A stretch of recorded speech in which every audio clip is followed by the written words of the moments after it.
বিশ্ব নবী রাহমাতুল লিল আলামিন কালেমার দাওয়াত দিতেছে।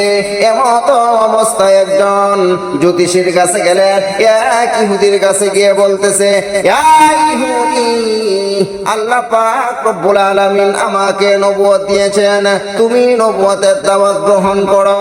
বিশ্ব নবী রাহমাতুল লিল আলামিন যখন এই ইহুদির দরবারে গেলেন, যাওয়ার পরে বলতেছে, এই ইহুদি ছিলেন সাপরিয়া।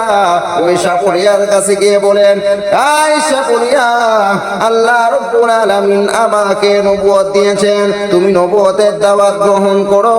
ওই সাপরিয়া বলতেছেন, তুমি যে নবী দাবি করো, এর একটা বিবরণ দাও, তার একটা দলিল দাও। আমি সামান্য পরিমাণ কোনো বিলম্ব করব না, আমি আপনার হাতে হাত থেকে আমি কালেমা পড়ে মুসলমান হব। এই কথা বলার পরে ওই সাপরিয়ার মাথার মধ্যে সাপের বাষ্প ছিল। ওই বাষ্পের ভিতরে এর পরে বলতেছে, তুমি কি দলিল চাও, তুমি আমার কাছে বলো। এই কথা বলার পরে বলতেছে, আমার মাথার উপরে একটা বাষ্প, এই বাষ্পের ভিতরে একটা সাপ আছে। ওই সাপ যদি আপনার সাথে কথা বলে, তাহলে আমি আপনার হাতে হাত রেখে আমি কালেমা পড়ে মুসলমান হব। এই কথা বলার পরে ওই সাপুরিয়া কি করলেন, তার মাথা থেকে মাটির মধ্যে ওই সাপুরিয়ার ওই বাষ্প রাখলেন। রাখার পরে তার বাষ্প যখন খোলা হলো, ওই সাপটা বিশ্ব নবীর সামনে আসলেন। সামনে আসার পরে আল্লাহ রাব্বুল আলামিনের দরবারে ফরিয়াদ করা শুরু করে দিলেন, আল্লাহ, আমার সামনে বিশ্ব নবী আগমন করিয়াছে, আমি যদি কথা না বলি আমার মতো হতভাগা আর এই পৃথিবীর জমিনে কেউ হতে পারে না।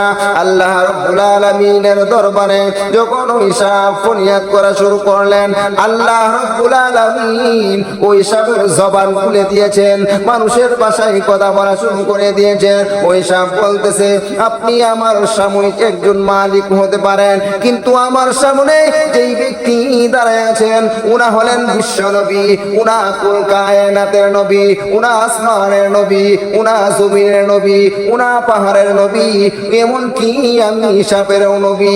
এই কথা বলার পরে সাপুরিয়ার ভিতরে একটা ঈমান আর একটা গ্রহী জমলেন।